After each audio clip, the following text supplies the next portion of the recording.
The old man never could have imagined that the girlfriend his son brought home was actually his long-lost first love. Dad, this is Adeline. Jenny, actually. The old man couldn't stop staring at his son's girlfriend until his daughter nudged him, and he realized how awkward he was being. Sorry, it's just...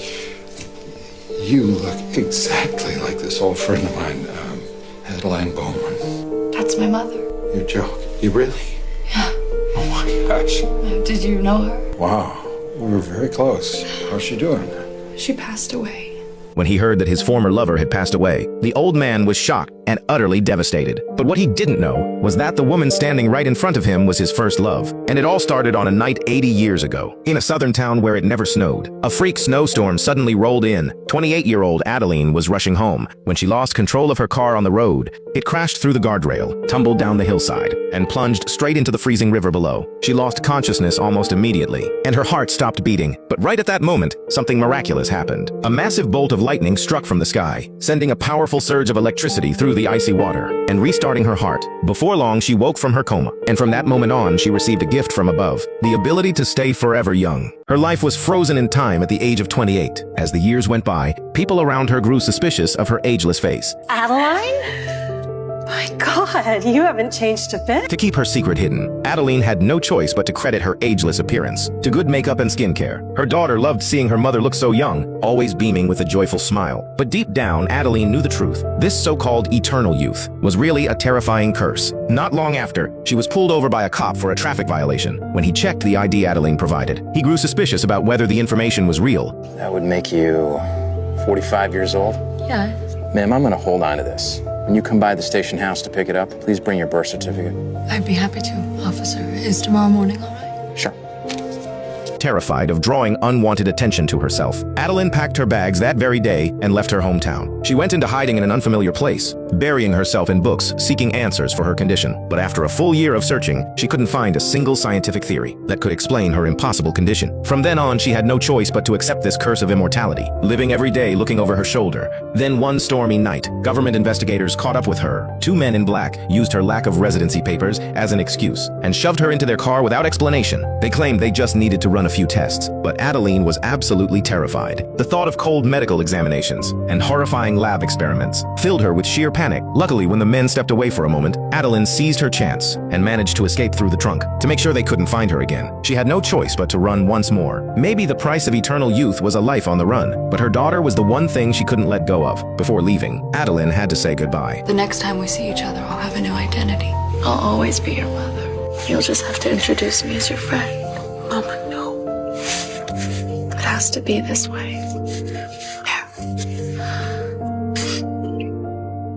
From that day on, Adeline drifted through life like a leaf with no roots, carried wherever the current took her. Every 10 years, she would change her name and address. As time passed, her wealth kept growing. Before she knew it, she had become a billionaire. But this fortune most people could only dream of meant absolutely nothing to Adeline. She couldn't make friends, and she certainly couldn't fall in love. Only a little dog stayed faithfully by her side. And in all her lonely years of wandering, the closest thing she had to a friend was a blind pianist. One evening, at the pianist's invitation, Adeline attended a fancy New Year's Eve party. While wandering through the crowd, she spotted a photo of her younger self hanging on the wall, even though decades had passed. Looking at it now, she looked exactly the same as the woman in that photo. Hey, Ray, if you don't move your hands away from me. Hands are on the table.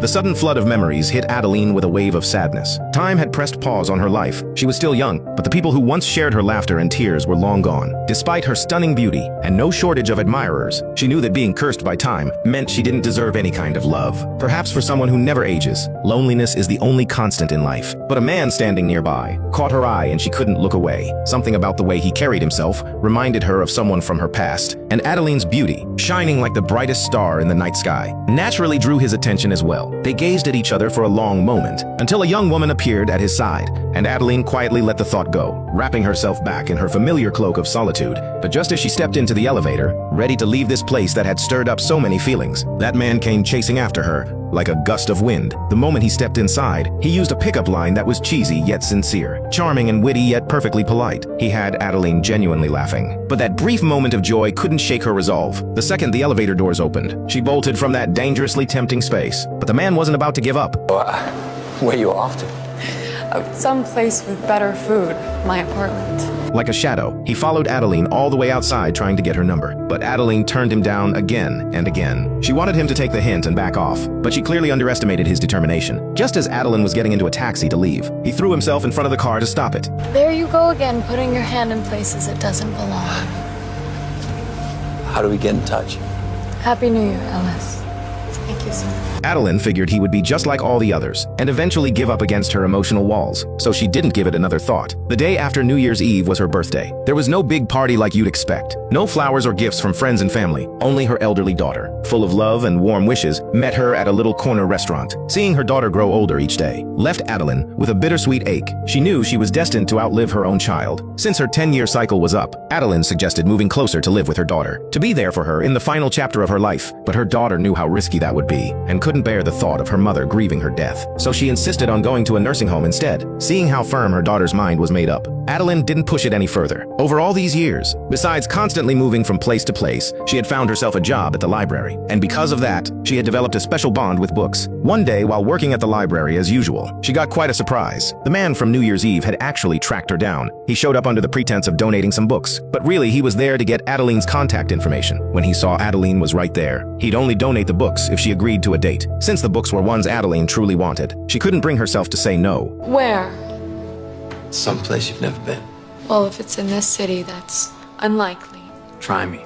The next day, Ellis took Adaline to a cave, excitedly telling her about his archaeological discovery. Hundreds of years ago, this area was a vast ocean, teeming with life and stories. Countless gold seekers had flocked to this city chasing their dreams, anchoring their ships in these waters. But time marched on, the landscape transformed, and now it was all dry land. Yet a perfectly preserved ship still lay here, resting quietly underground. Adaline was instantly captivated by this wonder of nature. She walked slowly toward the ancient ship, gently running her fingers over the rough weathered wood, and felt something stir deep inside her. She couldn't understand how time could reshape mountains and oceans, yet refused to leave a single mark on her face. Ellis picked up on the emotion swelling inside her, so he led her out of the cave, and once again charmed her with his signature blend of humor and grace that had Adaline smiling from ear to ear. They quickly found they had so much in common. Ellis struck while the iron was hot and scored a dinner date with her. Before she knew it, Adaline had dressed up for their second date. Ellis was over the moon. He played the perfect gentleman, helping her with her coat, and had prepared a gorgeous dinner for the two of them. The delicious food didn't just win over her taste buds, it started to thaw the heart she had kept frozen for so long. Under this relentless romantic assault, Adaline's emotional walls finally crumbled. For the first time in decades, that heart worn down by loneliness and isolation came alive again. She had fallen in love once more. Just when she thought her lonely days were finally over, she came home to find her beloved dog that had been with her for years, lying motionless on the floor. The poor thing was already fading fast, and the vet said there was nothing more he could do. He suggested Adaline let the dog go peacefully, to spare it any more suffering. Losing her dog was a painful wake-up call for Adaline, reminding her she could never grow old with anyone. She began to resent this curse of eternal youth, because living forever meant endless goodbyes. It meant watching helplessly as every person she loved withered away and left her behind, while she could do absolutely nothing about it. So she had to take a hard look at her relationship with Ellis, because even if they built something beautiful together, Ellis would eventually leave her too. She couldn't bear to have her heart broken again. So when Ellis showed up at her door with flowers, she deliberately pushed him away. To end things as quickly as possible, she said some truly cruel things and broke up with him on the spot. Are you serious? Adaline's sudden change of heart left Ellis completely bewildered. Maybe a woman's heart really is impossible to figure out, but he could never truly understand the pain Adaline carried inside. She wanted nothing more than to run into Ellis's arms and tell him the truth she had buried deep within. But perhaps in this endless stretch of immortal life, she was simply destined to be alone. To keep Ellis from finding her, Adaline decided to move immediately. Her daughter rushed over to help when she heard the news. During their conversation, when her daughter learned she had sabotaged the relationship, she was heartbroken for her. She begged her mother to go back and apologize to Ellis, but Adaline just couldn't bring herself to take that step. She was afraid her battered heart simply couldn't survive another wound. Come on. If you won't do it for yourself, do it for me. Please. With her daughter's encouragement, Adaline finally decided to face her feelings head-on. She knew Ellis had a passion for history and artifacts, and playing to his interests was the key to winning back his heart. So she brought him to an abandoned warehouse that had once been a bustling drive-in theater. The moment Adaline flipped the switch, it was like they were floating among the clouds, with a galaxy of stars everywhere they looked. Dazzling lights twinkled and danced around them, pulling them into a world that felt like a dream. Under that magical canopy of stars, Adaline gathered all her courage and told Ellis how she truly felt about him. Ellis was absolutely thrilled to hear it, and the very next day, he brought Adaline home to meet his parents. But fate has a wicked sense of humor. Ellis's father seemed to already know Adaline somehow. Dad, this is Adaline. As it turned out, Ellis's father, William, was the very man Adaline had walked away from all those years ago. It happened one afternoon 50 years earlier. When Adaline's car broke down on the side of the road, a handsome young man just happened to pass by. With just one look at each other, a spark ignited, and something magical began between them. The best love stories always start with love at first sight. They quickly fell head over heels for each other, completely inseparable. Adaline broke every rule she had ever set for herself. Before long, William had secretly bought a ring, planning to propose, but Adaline happened to catch sight of it when she came to see him. She knew she was cursed by time, and could never grow old with William like everyone else. With no other choice, she forced herself to swallow the heartbreak, and carrying all that regret and longing, she vanished from William's life completely. No one could have imagined that half a century later, they would cross paths again in such an unbelievable way. Seeing the love of his life standing right there, William couldn't take his eyes off her, until his daughter gave him a nudge, and he snapped out of it, realizing just how inappropriate he had been. You look exactly like this old friend of mine, Adaline Bowman. That's my mother. You joke? You really? How's she doing? She passed away. When he was told his first love had passed away, William was shocked to his core and overcome with grief. Even after everyone had gone, his heart still couldn't find peace. Memories came flooding back one after another. Every unforgettable moment they had shared felt like it had happened just yesterday. Adaline's sudden disappearance all those years ago had left an unhealable wound in his heart. Even after 50 years, he still wanted answers. But now that she was supposedly gone, it seemed like he would never get them. It was going to be a sleepless night. So late that evening, William found Adaline and told her the story of him and her mother, his voice heavy with regret. I was gonna propose to her. I had an engagement ring in my pocket. She stood me up. Near miss. Listening to her former lover pour his heart out, Adaline felt the weight of regret just as deeply. Maybe some people are simply meant to be passing figures in our lives, no matter how much your heart aches to hold on. Some loves just aren't meant to last. All Adaline could do was channel the love she once owed him. Through the guise of being his daughter, She loved you too. only then did William finally make peace with the past and quietly close the chapter on that long-ago love. But fate always has another twist up its sleeve. A few days later, when William was brushing a bug out of his son's girlfriend's hair, he froze in shock. The scar on her hand looked all too familiar. He was absolutely certain Adaline had the exact same scar. He remembered walking through the woods with Adaline. When a broken branch sliced her hand, he clearly remembered cleaning the wound and stitching it up himself, and he could never forget the photo they took together at their campsite that day. To confirm his suspicion, he raced to the storage room. After frantically searching through his things, he finally found that photograph. In that moment, he knew without a doubt that his son's girlfriend was his first love, but he didn't keep this revelation to himself. He immediately drove to find Adaline, determined to get the truth. I know who you are, Adeline. What? The scar. The same scar. I stitched it myself. Please, the truth. Cornered by William's questions, Adaline couldn't keep up the act any longer, fighting every instinct to run. She finally told him everything, through tears and a trembling voice. She laid out the whole story from beginning to end. Back then, she had desperately wanted to tell William the truth, but she was terrified that if her secret got out, people would see her as a freak. She feared becoming a lab rat for cold experiments and putting her family in danger. Can't imagine how much it hurt. You think I can? After hearing the full story, William didn't blame Adaline. Instead, in a gentle voice, he begged her not to disappear again. He didn't want his son to end up the same way he did. Adaline was torn and tormented inside. She knew that if anyone found out about her connection to both father and son, she would be treated like a freak, mocked and ridiculed, and branded with a scandalous reputation. So she ran without looking back. Before Ellis could find out what happened, she left behind only a brief note, ignoring William's desperate pleas. She jumped in her car and fled as fast as she could. When Ellis found the note, he stared at those few vague words, with no idea what they really meant. He assumed his father had driven Adaline away. Burning with anger, he stormed over to his father, shouting and demanding to know what the hell had happened. But no matter how hard Ellis pressed him, William just couldn't explain. He didn't know where to begin, let alone confess such a crazy past to his own son. So Ellis grabbed his things, determined to go after Adaline right then and there, perhaps not wanting his son to repeat his own mistakes. Before he left, William asked his son one question. Do you love her? Yes. How do you know? Dad, I don't... It's a simple question.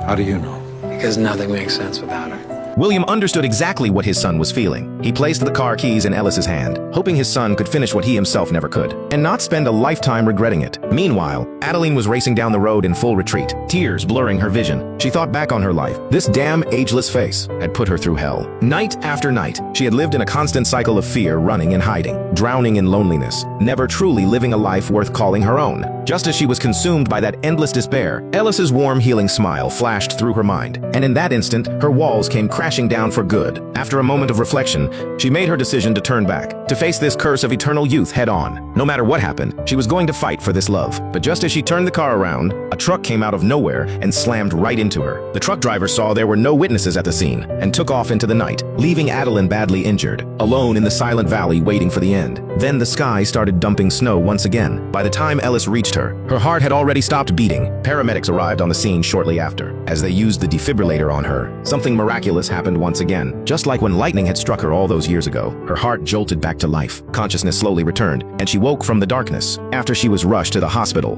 with the doctor's help, Adaline's condition gradually stabilized. Through it all, Ellis never left her side, not even for a second. Having survived such a close call, they both treasured this second chance like a gift from above. After a passionate kiss, Adaline decided it was finally time to tell Ellis everything, and to her great relief, Ellis didn't care about any of it. I told you I loved you. I love you too. Not long after, her daughter rushed to the hospital as soon as she got word. When she learned her mother was going to be all right, she finally let out the breath she had been holding. This is Oh, nice to meet you. I'm Jenny's grandmother. What is it? He knows. When her daughter heard those words, she burst into tears of joy. A wish she had carried for so many years had finally come true. From now on, her mother would never be alone again, and she could finally enjoy her own remaining years in peace. Once Adaline was discharged, they became a happy little family of 3. They even adopted a new puppy. On Adaline's 109th birthday, while she was getting ready in front of the mirror, she made a startling discovery. A single gray hair at her temple. It gleamed with a special kind of shimmer under the light. Adaline stared at it, and a smile of pure joy spread across her face, because it meant she could finally have the ordinary life she had always dreamed of. And that is the true meaning time gives to life. It was never about giving us eternal beauty, but the gift of growing old with someone you love. William spent half his life waiting and finally found closure. Ellis's love broke through the chains that had bound her, and time with its gift of aging regained and restored, gave her the most precious thing of all. Time was never a fair measure. It carves loneliness into the immortal and plants eternity in the hearts of the brave. The stories hidden in wrinkles, the tenderness woven through gray hair, are worth more than any ageless face, because the meaning of life was never about how long you live, but the marks left by loving, hurting, and truly living. Those are the deepest imprints time leaves on us all.